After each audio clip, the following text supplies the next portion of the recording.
नमस्ते दोस्तों, मेरा नाम है निकिता राधा मंडलोई और मध्य प्रदेश सिविल सेवा परीक्षा में मुझे डिप्टी कलेक्टर की पोस्ट मिली है। मध्य प्रदेश में मेरा रैंक है 23वां और एसटी फीमेल में टॉपर हूँ मैं। तो चलिए अब बात करते हैं आप लोगों से प्रीलिम्स की। और वैसे तो मैं कहती रहती हूँ कि प्रीलिम्स, मेंस और इंटरव्यू जैसा कुछ नहीं होता, सब कुछ मेंस ही होता है, सब कुछ एमपीपीएससी होता है। लेकिन फिर भी जब नोटिफिकेशन आ जाता है तब पता चलता है कि प्रीलिम्स होने वाली है। तो हम बात करेंगे आज पूरे प्रीलिम्स पे कि किस तरीके से स्ट्रैटेजी बनाई जाए कि 45 से 60 दिनों के अंदर और नोटिफिकेशन आने के बाद, फॉर्म्स भर जाने के बाद हमें कैसे तैयारी करनी है। तो सबसे पहले प्रीलिम्स में अगर देखा जाए तो सब्जेक्ट्स कौन कौन से होते हैं, तो मेजर वही हिस्ट्री होता है, हिस्ट्री, ज्योग्राफी, पॉलिटी, साइंस होता है, एमपी होता है, करंट अफेयर्स होता है, स्पोर्ट्स होता है, मिसलेनियस होता है और बहुत कुछ होता है। ठीक है, एससी एसटी एक्ट होता है, तीनों एक्ट्स होते हैं जो कि बहुत इंपॉर्टेंट है। तो हम एक एक करके हम बात करेंगे कि सब्जेक्ट वाइज। तो सबसे पहले आप अगर डेली रूटीन जिस तरीके से हमारा है, सबसे पहले तो ये कि 7 से 8 घंटे तो हमें पढ़ना ही है, चाहे आप कोचिंग जाते हैं तो भी, कोचिंग नहीं जाते हैं तो भी। और कोचिंग नहीं जाते हैं तो बहुत अच्छी बात है कि आप लोगों को लगभग 10 से 12 से 14 घंटे पढ़ने को मिलेगा। और हाँ, 15 घंटे पढ़ाई हो जाती है बिल्कुल, तो आप डरिएगा नहीं बिल्कुल भी पढ़ने से। क्योंकि हम देखिए, सबसे पहली बात मैं स्ट्रैटेजी बताने से पहले, डॉक्टर का काम होता है इलाज करना, टीचर का काम होता है पढ़ाना, वैसे ही स्टूडेंट का काम होता है पढ़ाई करना। तो हम क्या हैं? स्टूडेंट्स, और हमारा काम क्या है? पढ़ाई करना। आप अभी जितनी मेहनत से अपना काम करेंगे, जितनी ईमानदारी से अपना काम करेंगे, एक दिन आएगा जब आपको सैलरी ज़रूर मिलेगी और बोनस और इंसेंटिव के रूप में आप लोगों को मिलेगी रैंक। तो आप डिसाइड करिए कि सिर्फ सैलरी चाहिए या फिर बोनस और इंसेंटिव भी। तो चलिए फिर से वापस आते हैं हम प्रीलिम्स पर, स्ट्रैटेजी पर। तो लगभग 8 घंटे का मैं मानकर चल रही हूँ कि अब 8 से 9 घंटे आप एक दिन में पढ़ते हैं। तो इसमें आप पार्ट्स बनाइए, 3-3 घंटे के स्लॉट बनाइए। आपकी जितनी भी सिटिंग है वो 4 घंटे की बना ली हमने, ठीक है। तो इन दोनों जो 2 पार्ट्स आपने बनाए हैं, जो 2 स्लॉट बनाए हैं टाइमिंग के, उसमें आप ये करिए कि जो पहला स्लॉट है उसमें आप उठाइए सब्जेक्ट हिस्ट्री उठा लिया, जो मेजर सब्जेक्ट्स हैं, जो बड़े सब्जेक्ट्स हैं, लाइक हिस्ट्री उठा लिया हमने। और जो दूसरा पार्ट है उसमें हमने उठा लिया मध्य प्रदेश या फिर जो SC ST एक्ट्स हैं, वो SC ST एक्ट या ह्यूमन राइट एक्ट या सिविल राइट्स, जो भी एक्ट आपको उठाना है, आपने एक्ट उठा लिया। अब इस तरीके का हमने टाइम क्यों बांटा है कि हम जो पहला स्लॉट है हम उसमें टफ़ से टफ़ सब्जेक्ट करेंगे, जैसे कि जो कि बहुत बड़े होते हैं, वास्ट है जिनका सिलेबस, जैसे कि हमने हिस्ट्री का मैंने एग्जांपल दिया है वो। और दूसरी तरफ हम छोटे छोटे सब्जेक्ट जैसे इन्वायरमेंट हो गया, कंप्यूटर हो गया, करंट अफेयर्स हो गया, गेम्स, स्पोर्ट्स, मिसलेनियस, ये सारे हो गया। ये हो गया हमारे दूसरे स्लॉट में, ताकि आपको कभी ये ना लगे कि हम तो बहुत दिन से पढ़ रहे हैं और ये सब्जेक्ट्स ही नहीं ख़त्म होंगे। तो एक और आपका होगा, जो पहले वाला स्लॉट है उसमें आपके जो सब्जेक्ट्स हैं वो चलते जाएंगे, और जो दूसरा वाला स्लॉट है आपको ये लगेगा कि हाँ, ये सब्जेक्ट भी मेरा हो गया है। आपने थोड़े दिनों में, 15 दिन में आपने एक्ट्स ख़त्म कर दिए, एक हफ्ते में आपने इन्वायरमेंट ख़त्म कर दिया, एक हफ्ते में आपने कोई और सब्जेक्ट ख़त्म कर दिया। इस तरीके से स्लॉट्स ये वाले चलते रहेंगे। तो आई होप कि आप लोगों को मेरी बात समझ में आई।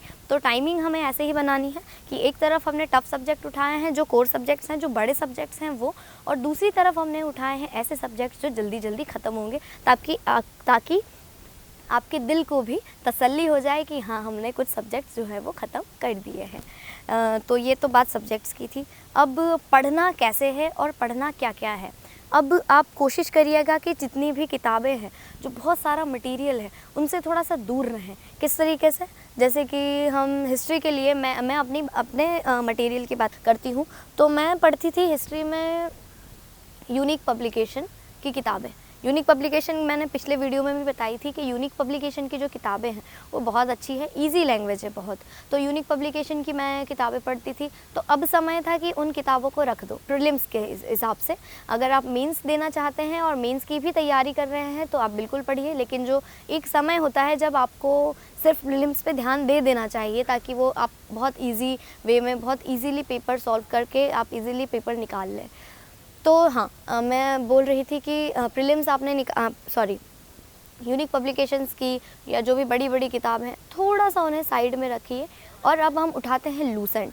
लूसेंट में हम उठाएंगे लूसेंट ऑब्जेक्टिव और लूसेंट जीके, ठीक है। लूसेंट ऑब्जेक्टिव और लूसेंट जीके उठाने के बाद हम ये करेंगे कि जो भी हिस्ट्री के पोर्शन हैं हमने उन्हें रट लिया है, ठीक है। किस तरीके से रटा है वो आपके ऊपर है, बार बार याद करना है या फिर बार बार पढ़ना है। कुछ लोग कोडिंग भी करते हैं, तो मेरा तो यही था कि कोडिंग करके मैं याद करती थी, तो मैं कोडिंग करना पसंद करती थी। तो कोडिंग करिए आप बिल्कुल इस तरीके से। फिर है कि कोई टॉपिक उठाया, उन्हें पढ़ा, उसी को लूसेंट ऑब्जेक्टिव में से हमने सॉल्व कर लिया इस तरीके से। फिर उसके बाद में घटना चक्र जो ऑब्जेक्टिव होती है आप वो उठाइए, उसी टॉपिक को घटना चक्र में से कर लीजिए। घटना चक्र का एक सबसे अच्छा जो फ़ायदा है वो ये है कि आपको वहाँ पर जो एक्सप्लेनेशन मिलेगा नीचे बॉक्स में, जो नोट्स बनाए हैं आजकल, जो बहुत अपडेट हो गई है घटना चक्र, तो जो नीचे नोट्स बनाए मिलेंगे आपको वो बहुत ही यूज़फुल है, आप लोगों को बहुत पसंद आएंगे वो। आप लोगों को मेंस के टाइम पे भी वो एक्सप्लेनेशंस जो है वो आपको पढ़ने पड़ेंगे, आपको पसंद आएंगे वो। बहुत ही easy, point to point. 100 words का अगर आंसर लिखना है तो आप बिल्कुल घटना चक्र में से देखकर बताइए कि कैसे लिखेंगे, ठीक है। तो इस तरीके से हमें सारे सब्जेक्ट्स को करने हैं। तो हिस्ट्री के लिए हमने वही मैं बता रही हूँ कि लूसेंट हो गया, लूसेंट ही पढ़नी है ज़्यादातर, उसी में से आता है। लूसेंट आजकल तो बहुत ही अपडेट भी हो चुकी है। तो लूसेंट ऑब्जेक्टिव पढ़ा, लूसेंट जीके पढ़ा, जो सामान्य अध्ययन की है वो पढ़ी, घटना चक्र में से हिस्ट्री पढ़ लिया। इससे ज़्यादा हिस्ट्री हमें नहीं पढ़नी है। ऐसा ही हमें हिस्ट्री के साथ किया, ज्योग्राफी के साथ में भी हमें ऐसा ही करना है कि लूसेंट में से पढ़ा, हमने लूसेंट ऑब्जेक्टिव में से सवाल लगाए और घटना चक्र में से सवाल लगाए, ठीक है। इसी तरीके से पॉलिटी में भी आप करिए, इसी तरीके से साइंस में भी करिए। साइंस का मैं बता दूं आपको कि साइंस में चाहे वो फिज़िक्स हो, केमिस्ट्री हो या फिर बायोलॉजी हो, आपको लूसेंट से बाहर कुछ ज़्यादा नहीं पढ़ना है। इवन कि मैं कहूँगी इस बार का जो मेंस का पेपर था, जो साइंस का पेपर था, मुझे उसमें से थोड़ा सा दुख हुआ कि मैंने लूसेंट को थोड़ा कम क्यों पढ़ा मेंस के समय में। जब मैं मेंस के समय में ऐसा सोच रही हूँ तो आप समझ ही सकते हैं प्रीलिम्स के लिए तो ये बहुत ही इम्पॉर्टेंट है। जैसे ही अभी एग्ज़ाम जैसे आज आने वाली है, तो वैसे ही आपके दोस्त लोग, जो आपके कोचिंग मेट्स होंगे, जो आपके बैचमेट्स होंगे, वो नई नई किताबें लेकर आएंगे कि साइंस के लिए हमने ये, इसमें 200 क्वेश्चन है, इसमें 500 क्वेश्चन है, इसमें 1000 क्वेश्चन है, और ऐसी ही कई सारी किताबें लेकर आएंगे। मैं आपको सजेशन देना चाहूँगी कि प्लीज़ इन चीज़ों से बचिएगा। जो सोशल नेटवर्किंग साइट्स पे और बहुत सारी इंटरनेट पे जो क्विज़ हैं उनसे बचिएगा। हमें अगर प्रीलिम्स देना है तो हमें लूसेंट ऑब्जेक्टिव, लूसेंट सामान्य अध्ययन और हम घटना चक्र से भी दे सकते हैं, क्योंकि इन्हीं में से बहुत सारा पोर्शन आ जाएगा, आपका कवर भी हो जाएगा। तो हमने ये बात की कोर सब्जेक्ट्स की। अब आते हैं इन्वायरमेंट के लिए। इन्वायरमेंट के लिए मैं आप लोगों को सजेस्ट करूँगी परीक्षा वाणी, जो SK ओझा सर की है वो। उसमें से खैर बहुत थोड़ा सा टफ़ भी है वो, थोड़ी सी बहुत अच्छी बुक है वो। आप मेंस के लिए भी पढ़ सकते हैं, उसको आप मेंस के लिए बिल्कुल उसे पढ़िएगा। पर्यावरण के लिए मैं कहूँगी, और बाकी का मुझे लगता है कि जो पर्यावरण का पोर्शन है वो लगभग हमें आता है, या तो करंट अफेयर्स दे देंगे उसमें उसके ऊपर आधारित, या तो फिर वो जो हमने 10th तक जो पर्यावरण पढ़ा है वो, ठीक है। इससे ज़्यादा कुछ नहीं। तो कोशिश करिएगा कि एक ही किताब पढ़े, उसके लिए वो काफ़ी होगी। वैसे घटना चक्र भी बहुत अच्छी है पर्यावरण के लिए। उसमें जो, मैं फिर से कह रही हूँ कि उसमें जो एक्सप्लेनेशन है, आप क्वेश्चन पे ध्यान भले ना दीजिएगा, वो आपकी मर्ज़ी, लेकिन जो उसका एक्सप्लेनेशन है नीचे घटना चक्र में, हर सवाल के नीचे जो नोट्स बना कर दिए हैं, जो एक्सप्लेनेशन दिया है, आप उसे ज़रूर देखिएगा, वो आपके लिए बहुत यूज़फुल होगा। और फिर हम बात करते हैं एक्ट्स पे। हमने एक्ट की बात करी तो 3 तरीके के एक्ट्स हैं आपके, ठीक है। एक किताब आती है पुणेकर की, ठीक है, उसमें पूरा एक्ट बाहर समझाया हुआ है। उसी के बाद में लगभग 300 400 क्वेश्चंस दिए हुए हैं उन्हीं एक्ट से रिलेटेड। SC/ST एक्ट के 300 क्वेश्चन, सिविल राइट्स के भी इतने ही क्वेश्चंस, और इसी तरीके से ह्यूमन राइट्स के भी। तो आप अगर एक्ट पढ़ रहे हैं, कोशिश करिएगा किसी से समझने की, क्योंकि थोड़े से टफ हो जाते हैं। धाराएं याद करना बिल्कुल ना भूलिएगा, बिल्कुल नहीं। ये भी नहीं सोचिएगा कि धारा 14 याद कर ली तो धारा 14A में क्या है हम भूल जाएं, ऐसा नहीं होना चाहिए। पिछली बार का जो मैंने प्रीलिम्स का पेपर दिया था उसमें 19 क्वेश्चन एक्ट से आए थे और मेरे 18 क्वेश्चन सही थे, क्योंकि धाराएं बहुत सारी पूछी थी उसमें और मुझे तो याद थी उसमें। तो मैं कोडिंग बनाने की कोशिश करती थी, कोडिंग के द्वारा ही मैं याद करने की कोशिश करती थी। एक्ट्स को, क्योंकि मेरी कोचिंग में भी कोडिंग, मेरे जो सर थे आशु सर जिनसे मैंने पढ़ा है, तो उनका ये तरीका था कोडिंग बनाने का, तो इस तरीके से हमने याद किया था।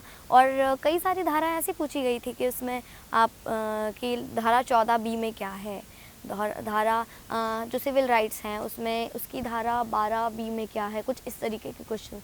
तो डीप है क्वेश्चन, लेकिन बहुत इजी है। अगर आपने एक बार बहुत अच्छे से एक्ट्स पढ़ लिए तो इससे ज़्यादा सरल तो कुछ है ही नहीं सब्जेक्ट वाइज अगर देखा जाए। तो मैं कोशिश करूँगी कि अगर आप लोगों के कमेंट्स आते हैं या आप लोग चाहेंगे तो मैं एक्ट्स पढ़ाते हुए या एक्ट्स मैंने जो बनाए थे, जो नोट्स बनाए थे, वो आप लोगों तक पहुँचाने की कोशिश करूँगी कि किस तरीके से याद किया जाए एक्ट्स को। तो ये बात हो गई एक्ट्स की। अब बात करते हैं करंट अफेयर्स की। सबसे इम्पॉर्टेंट टॉपिक्स प्रीलिम्स के हिसाब से, MPPSC के हिसाब से, वो है करंट अफेयर्स। कई सारे लोगों के दिमाग में सवाल है कि किस तरीके से हम करंट अफेयर्स को सॉल्व करें, इतनी सारी हैं, क्या क्या पढ़ें क्या ना पढ़ें।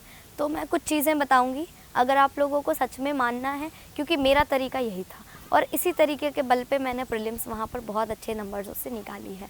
तो मैं कोशिश करूँगी कि आप लोगों को वो तरीका बताऊँ और मैं उम्मीद करती हूँ कि एक बार देखिएगा ज़रूर करके। तो 4 चीज़ें करंट अफेयर्स के लिए प्रीलिम्स के हिसाब से: प्रतियोगिता दर्पण, प्रतियोगिता निर्देशिका, घटना चक्र और रोजगार निर्माण न्यूज़पेपर। इन चारों के अलावा आपको करंट अफेयर्स के लिए कुछ भी एक्स्ट्रा पढ़ने की ज़रूरत नहीं है। मैं फिर से कह रही हूँ, यही 4 चीज़ें हैं जिसमें से सब कुछ आ जाएगा और बाकी की चीज़ें तो आप न्यूज़पेपर वगैरह में पढ़ लेते हैं तो वो बहुत कॉमन होती हैं। अब इन्हें पढ़ना कैसे है? नोट्स बनाने हैं। कई सारे लोग बोलते हैं कि करंट अफेयर्स के हम नोट्स कैसे बनाएंगे। तो करंट अफेयर्स के नोट्स में कुछ इस तरीके से बनाती थी कि प्रतियोगिता दर्पण जैसे ली हमने, वो बहुत मोटी सी किताब होती है, 120 पेजेस की, लगभग 100 से 120 पेजेस की। तो मैं मेरी कोशिश होती थी उसमें से कि सबसे पहले मैं देखती थी कि राष्ट्रीय घटनाक्रम देखा, उसमें जो एक बॉक्स आता है यहाँ पर, वहाँ पर सारी हेडिंग्स लिखी हुई होती थी। उन हेडिंग्स में हम ये कोशिश करते थे कि उन हेडिंग्स को ही पढ़ लें, उसमें से टिक कर लें और फिर उसके नोट्स बनाऊँ मैं। क्योंकि देखिए, अभी आप लोग इतने समझदार हो चुके हो कि हमें किस तरीके से सवाल को समझना है, किस तरीके से वो जो टॉपिक है वो ये समझेंगे हम कि ये आएगा या नहीं आएगा। तो आप इतने एलिजिबल हो चुके हो, आप इतने योग्य हो कि ये पता लगा सको। तो इस तरीके से हमें पता लगाना है। तो राष्ट्रीय घटनाक्रम हो गया, तो एक कॉपी बनाइए आप, उसमें से 3 से 4 और इस तरीके से पोर्शन बनाइए और हम कोशिश करेंगे कि इन सारे पोर्शन में जितनी भी सारी मैगजीन्स हैं उनका निचोड़ हम इन नोट्स में डाल दें हमारे। तो हमने पहला टॉपिक लिखा, वो है कि राष्ट्रीय घटनाक्रम में मोदी जी ने यहाँ यात्रा की, या फिर मैं जब पढ़ती थी तो मुझे वहाँ का करंट अफेयर्स याद आ रहा है कि कर्नाटक ने रखी अपने अलग झंडे की डिमांड। तो इसमें बहुत सारा कुछ हमें अंदर और एक्सप्लेनेशन बहुत सारा होगा। तो हमें कोशिश करना है कि उनमें जो हाईलाइट हो रहा है, जो फिर से कह रही हूँ, जो हाईलाइट हो रहा है सिर्फ उसे ही पढ़ो आप। उसमें जो कॉपी में नोट्स लिखोगे, कैसे लिखोगे कि किस राज्य ने अपने अलग झंडे की मांग रखी, तो कर्नाटक। तो बस इतना सा हमें नोट्स बनाने हैं, क्योंकि इससे ज़्यादा प्रीलिम्स में आपसे नहीं पूछा जाएगा। हाँ, कौन सा कलर है शायद ये पूछ लें, तो आप इतने समझदार हो कि आप वो सारी चीज़ें देख लोगे। ठीक है, तो आपने ये सारी चीज़ें देख ली। और इसी तरीके से अंतर्राष्ट्रीय घटनाक्रम, इसी तरीके से आर्थिक घटनाक्रम आता है प्रतियोगिता दर्पण में, उससे थोड़ा सा दूर रहिएगा। दूर इसीलिए रहने के लिए कह रही हूँ क्योंकि थोड़ा सा टफ़ हो जाता है वो पोर्शन, क्योंकि हर महीने दरें बदलती रहती हैं, कभी ऊपर नीचे होता रहता है। तो हम कोशिश करेंगे कि जो लास्ट में हम जो इकोनॉमिक्स जो सब्जेक्ट है उसके करंट अफेयर्स बहुत ज़्यादा नहीं पूछे जाते हैं। उससे सिर्फ हमें कांस्टेंट जो बाकी का जो पोर्शन है सामान्य अध्ययन का, वो पूछा जाएगा, हम वो करेंगे। तो दरें देख लीजिएगा एक बार। साल भर में जो एक कांस्टेंट दर है, रेपो रेट हो गई, रिवर्स रेपो रेट हो गई, इस तरीके के मार्जिनल रेशो हो गया, बस यही सारी चीज़ें। ज़्यादा उस पर बहुत ज़्यादा लोड मत लीजिएगा कि हमें याद नहीं हो रहा है। तो इस तरीके से घटनाक्रम खत्म होता है। उसके बाद प्रतियोगिता दर्पण में एक पोर्शन आता है महत्वपूर्ण दिवस। उसमें डेट्स होती हैं कुछ, वो डेट्स बहुत इंपॉर्टेंट है आप लोगों के लिए, क्योंकि कुछ भी उठाकर वहाँ से डेट्स पूछी जा सकती है और वहीं हमें हर महीने डेट्स वहाँ पर डेट्स जो है वो हमें मिलती जाती है। तो हमें वो डेट्स को है हमारे नोट्स में उतार लेना है एक एक लाइन में कि 19 फरवरी तो ये 20 फरवरी ये वाला दिन होता है। ज़्यादा बहुत सारे दिन होंगे तो आप लोगों को खुद ही समझ में आ जाएगा कि ये इम्पॉर्टेंट नहीं है। इसके बाद में वहाँ पर फुल फॉर्म्स होते हैं, आप वो उसे याद रखिए हमेशा, वो हमारे मेंस में भी बहुत काम आएंगे। अभी इसी के बाद में ये पूरा पोर्शन जब ख़त्म हो जाता है तो बीच में कहीं पर प्रतियोगिता दर्पण में 2 पेजेस आएंगे, जिसमें ऊपर लिखा होगा राष्ट्रीय घटनाक्रम, एक दूसरे पेज पर लिखा होगा अंतर्राष्ट्रीय घटनाक्रम, और उसी के 10, 15, 20 सवाल होंगे, क्वेश्चन लिखे होंगे और फिर उसका आंसर। उन दोनों क्वेश्चंस को लिखना नहीं है, नोट्स में नहीं लिखना है, उन्हें आप पढ़िए, उन्हें समझिए, टिक लगाइए और उन दोनों पेजेस को फाड़ कर रख लीजिए अलग से। ठीक है, ये हमने फाड़ कर रख लिए हैं राष्ट्रीय घटनाक्रम और अंतर्राष्ट्रीय घटनाक्रम के जो सारे क्वेश्चंस थे वो। इसके बाद में हम जाते हैं पीछे, बाकी फिर बहुत सारे लेख होंगे, बहुत सारा करंट अफेयर्स होगा, ये सब हमें प्रीलिम्स के पॉइंट ऑफ व्यू से स्किप करना है प्रतियोगिता दर्पण में। हम इसे फिर से पीछे की ओर जाएंगे तो पीछे एक पोर्शन होगा सार संग्रह, सबसे इम्पॉर्टेंट पोर्शन प्रतियोगिता दर्पण का, क्योंकि वहाँ पर जो सार संग्रह है वो इतिहास का होगा, भूगोल का भी होगा, अर्थव्यवस्था का भी होगा, राज्य व्यवस्था का भी होगा, मध्य प्रदेश से रिलेटेड भी होगा। उन सार संग्रह को आप बिल्कुल पढ़िए, उनके नोट्स नहीं बनाने हैं, उन्हें भी मैंने जैसे वो जो 2 पिछले जो पेजेस फाड़े थे इसी तरीके से इन दोनों पेजेस को भी फाड़ कर अपने पास रख लीजिए। ठीक है, और ये क्यों मैं आप लोगों को फाड़ कर रखने के लिए कह रही हूँ, ये हम थोड़ी देर के बाद में आप लोगों को बिल्कुल क्लियर हो जाएगा। तो ये हो गई ख़त्म प्रतियोगिता दर्पण। अब बात करते हैं प्रतियोगिता निर्देशिका और घटना चक्र, जो मंथली मैगजीन्स होती हैं। प्रतियोगिता निर्देशिका और घटना चक्र हमारे लिए इसलिए इम्पॉर्टेंट है क्योंकि मध्य प्रदेश से रिलेटेड जितने भी करंट अफेयर्स आते हैं वो आपको वहाँ पर बहुत इजीली मिल जाएंगे। तो जिस तरीके से हमने प्रतियोगिता दर्पण के नोट्स बनाए हैं वैसे इसमें आपको नोट्स बनाने की ज़्यादा ज़रूरत नहीं पड़ेगी, क्योंकि बहुत ही छोटा छोटा पोर्शन मिलता है आप लोगों को यहाँ पर। जिस तरीके से प्रतियोगिता दर्पण में जो लंबे लेख होते थे वो आप लोगों को नहीं मिलेंगे। तो हम बात कर रहे हैं कि घटना चक्र और प्रतियोगिता निर्देशिका तो बहुत इंपॉर्टेंट है, वही एक एक लाइन के आप नोट्स बना लीजिए, बहुत इंपॉर्टेंट होगा आप लोगों के लिए।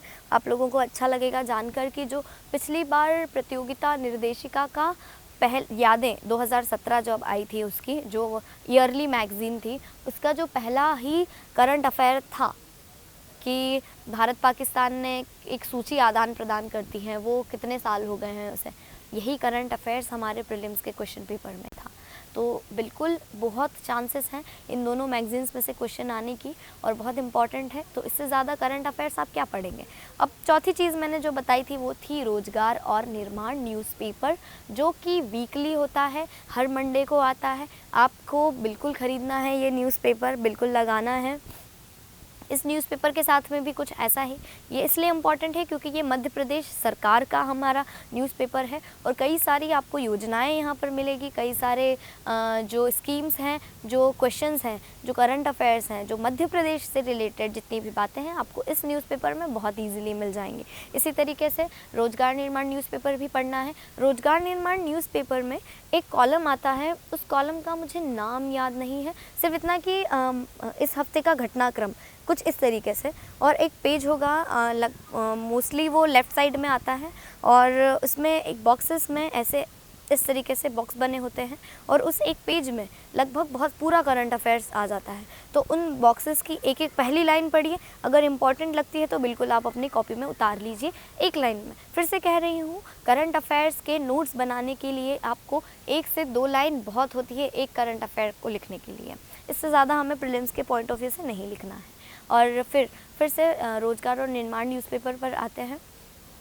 एक आएगा जब आप आगे बढ़ेंगे तो अभी जैसे नोटिफिकेशन आ जाएगा, उसके बाद में आप लोगों को प्रीलिम्स के बेसिस पे, प्रीलिम्स पर ही आधारित मध्य प्रदेश के क्वेश्चंस मिलेंगे आपको, जो बहुत ही जो विशेषज्ञ होते हैं वो उसमें क्विज़ लेकर आते हैं, 50 क्वेश्चन की, 100 क्वेश्चन की, 35 क्वेश्चन की, कुछ इस तरीके से सब्जेक्ट वाइज हर हफ्ते आपको अलग अलग सब्जेक्ट्स के क्वेश्चंस मिलेंगे। उन क्वेश्चंस को लगाना बिल्कुल मत भूलिएगा, वो बहुत इंपॉर्टेंट है। जो चीज़ें हमें जो हमारी घटना चक्र ऑब्जेक्टिव है उसमें लूसेंट ऑब्जेक्टिव है उसमें जो दूसरी किताबें हैं उसमें नहीं मिलती हैं, वही चीज़ें हमें मिलती हैं यहाँ पर रोजगार निर्माण के इस कॉलम में। तो उन पेजेस में जो 3-4 पेजेस होंगे, जो उसके क्वेश्चंस होंगे, आप उन्हें बिल्कुल सॉल्व करिए। उसमें से जो आपको टफ़ लग रहा है, कई बार उसमें एक्सप्लेनेशन भी दिया जाएगा, उसके एक्सप्लेनेशन को भी ध्यान से पढ़िए।